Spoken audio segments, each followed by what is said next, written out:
Good morning.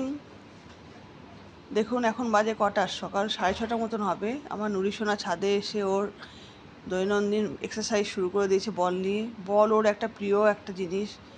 এই বল পেলে যে কীভাবে ও খেলবে, দেখুন কীভাবে ছুটবে, এনার্জিটা কতখানি ওর বেড়ে যায় আপনারা দেখুন।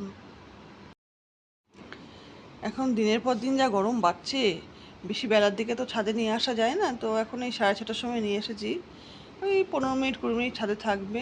অ্যাকচুয়ালি আমাদের তো মানে একদম রোডের উপরে বাড়ি, তো রাস্তায় তো সবসময় ওদেরকে বের করা যায় না, কারণ অনেক রকম জার্মসের ব্যাপার থাকে। তো ছাদটা একটা খেলার জায়গা, এই ছাদেই ছাদে নিয়ে আসলে আর নিচে নামার একদম কোনো নামের ব্যাপার নেই, এত ছাদটা প্রিয় জায়গা। দেখুন কি অবস্থা।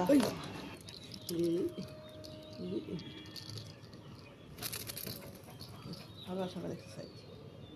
আসো আসো আসো, কাম কাম কাম।